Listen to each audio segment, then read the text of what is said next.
What's up, guys? Week 6 here. We're discussing environmental ethics. I've been lucky to see much of the world and to travel all over this planet. I've been to almost every continent, and I've been able to snorkel and surf in a lot of places, from Hawaii to the Southeast Asian islands to Latin America. And I've been rock climbing since I was in my teens, hiking, biking, mountain biking, love mountain biking. And so I spend almost as much time as I can outdoors.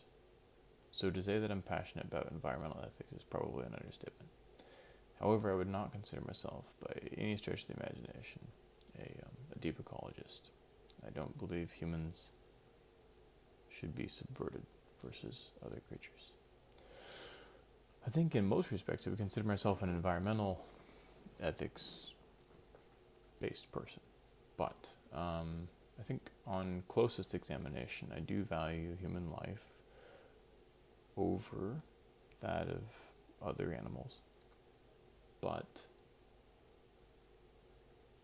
I'm not 100% strictly anthropomorphic in the standpoint that I believe that all life, even if we don't understand its implications, is one big interconnected ecosystem, and it's all valuable and important, not just aspects of life and nature and ecosystems that directly affect humankind.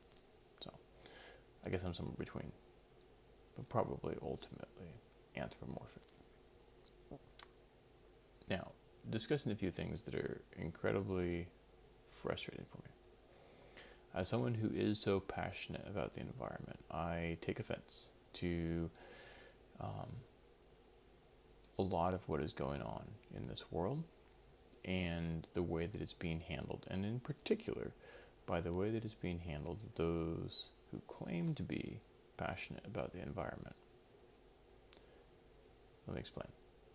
If you have a certain political figure who says that they are all about the environment and they demand that the environment be protected at all costs, we must make changes, we must stop using diesel and gasoline and wasting resources like that, then those people should be making choices, supporting things, and taking action on things that would be towards a better environment. But I don't see this happening. As an example, lithium used in batteries. Very expensive to produce, very difficult to get, requires massively destructive mining techniques, and has to be shipped by ship in containers after extensive processing that produces extensive amounts of toxic waste, thousands of miles across the ocean to other parts of the world, to be used in our cute little cars, to drive around, and in our cute little cell phones. But the cost to damage ratio on the environment is not even close to mitigated. So, carbon footprint, bullshit. Now, next thing, fracking. Despite the fact that I'm relatively conservative in most respects based on my voting records, I'm passionately against fracking. I think it's environmentally irresponsible, stupid, and potentially suicide for us as humanity. Why would you destroy the foundations to the earth upon which you walk, upon which nature lives, and upon which the water that you must have, probably the most valuable resource on the entire planet, relies? It's literally intentionally cracking it so that you cause a partial collapse to drive those resources up so they can be mined. As an engineer, it makes no sense. You're destabilizing everything that the entire ground sits on and potentially opening up the opportunity for earthquakes, for gas explosions, for contamination of water. It's a bad mix. Another one, GMOs. Really supported by a lot of very forward-leaning politicians and even some scientists. Oh, it's fine. Why would you support something that will ultimately change the face,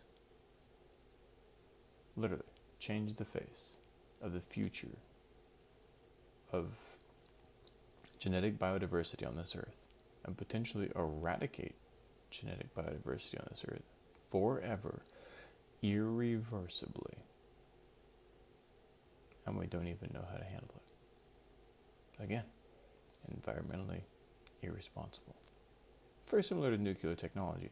It reaches far beyond our lifetime, far beyond our children's lifetime, far beyond our ability to control it. And we can't even control this stuff in our own lifetime that we literally have our hands on. So these are the kind of things that upset me. These are the kind of things that bother me about environmental ethics. And at the end of the day, I think they failed to pass Kant's categorical imperative, because they're not something that you would want everybody to follow equally all over the earth. Because even the people that are proponents for most of these things can see that it would cause damage and harm if everyone did it. But they assume that somehow they can do it and it'll be fine. Not smart. Not environmentally or ethically wise. Thank you.